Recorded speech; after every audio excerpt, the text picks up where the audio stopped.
This is a quick video basically making a test cartridge for Polaroid type integral film cameras. What I'm using here, this is a used Spectra cassette film cartridge that's empty, and the battery's long gone, it died. So we'll be using that, and we'll also be using a little board, a little piece of wood, some little copper 3/4 inch pipe holders that I found at a hardware store that I basically broke in half, and I'm gonna have to bend them into the shape that I want to use.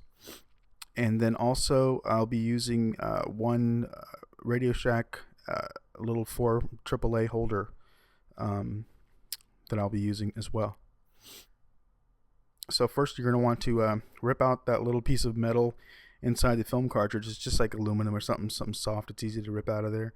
And once you rip that out, throw it aside. You don't need it. And then you're going to have a battery that's flat. You can see it's printed to a piece of cardboard. It comes out fairly easy as well. You throw that aside. You don't need it. There's the empty cartridge.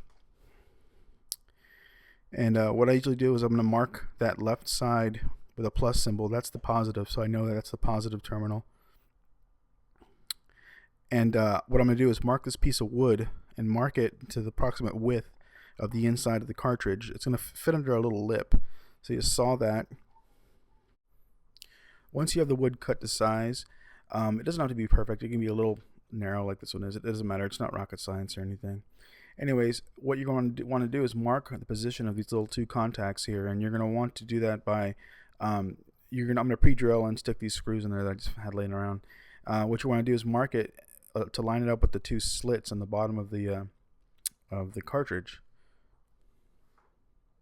So then I basically pre-drill these two holes, and that way when I mount the two contacts, they'll be lined up perfectly with the slits in the cartridge. So now you go ahead and assemble these with the screwdriver, and they should, you check on the bottom, they should line up pretty good with the holes. I usually like to put them, in the area where the widest part of the slit's at, Okay. So basically now what you're going to do is you're going to attach the connectors, the battery holder connectors to the, well, actually you can mount this without having to do that first. You can actually use what I prefer to use is a silicone based. I have some black silicone, and I use that instead of the first cartridge I made was I used contact cement and actually melted the cartridge, and it turned really soft. So what you want to do is you want to line up the position of the wood block in there so it lines up. I usually like I said, the widest part of the slit is where I like to have the contacts on, so you can kind of see it there. Mark it with a you can use a marker, but this pencil is what I'm using. Anyways, so once you have that marked, you get the silicone out and put like a little blob in the middle. And you can buy this stuff in clear. It doesn't matter what color it is, and you don't have to get it such a giant tube like I have. This is just what I had laying around. I put them on all the sides, that just to kind of hold it in there pretty good. And then once I do that, I go ahead and put the piece of wood in there and line it up with that line that I did, so that way it's lined up correctly in the position. You slide it up in there and just kind of press it down, hold it down there, and then you can kind of check on the bottom to make sure that the holes are lined up with the contacts. So then you can go ahead and take the battery connector out, and this battery connector is actually completely closed and it has a little on and off switch on the bottom, and I'm not going to use that. So what I do is I nip it off with some nippers. I turn it on the on position and then I nip it off so it's flush with the bottom of the compartment. And I take the top cover off. You don't really need this top cover. Plus, it just, you want to be able to make it have clearance when you stick it inside the camera. You don't want it hitting anything inside the camera. So you take that cover off, and then you can have a little battery compartment right there. So then once you have that, I also nipped off the bottom edge just to make it a little lower profile, so it would fit inside the body without hitting anything. I just clipped it off with the same clippers. And that way it's lower profile, you won't hit anything. And then you basically, essentially what you do is you just wire up the negative and the positive to the terminals right there like that. So what I do now is I take I trim the wires so that way I'm not having too much wire hanging down, and so I just trim them to the right size that I need, and with some wire nippers and stuff, and measure both the positive and the negative. And then I go ahead and tin the tips with soldering iron of the wires that I or actually I put some solder on the contacts, sorry, real, just a little, two little good little globs. And I go ahead and tin the wire tips on the battery connector because I did cut them fresh, so that way they won't fray or anything.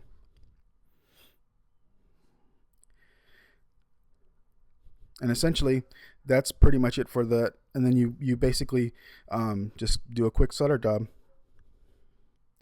The negative is done, and the positive is done.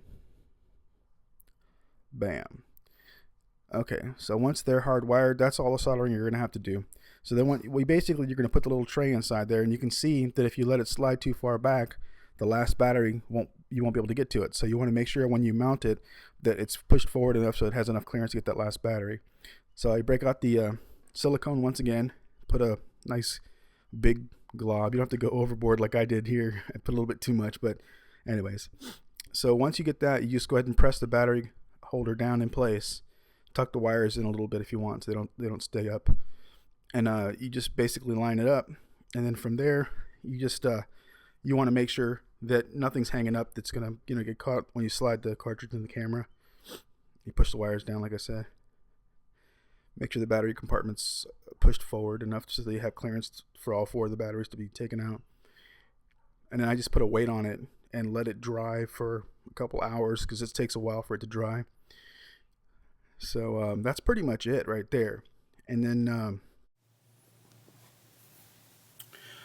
all right, and here's the moment of truth. This is the unit. I went ahead and installed the batteries in there. It's ready to go. So here's the let's see. Here's my camera.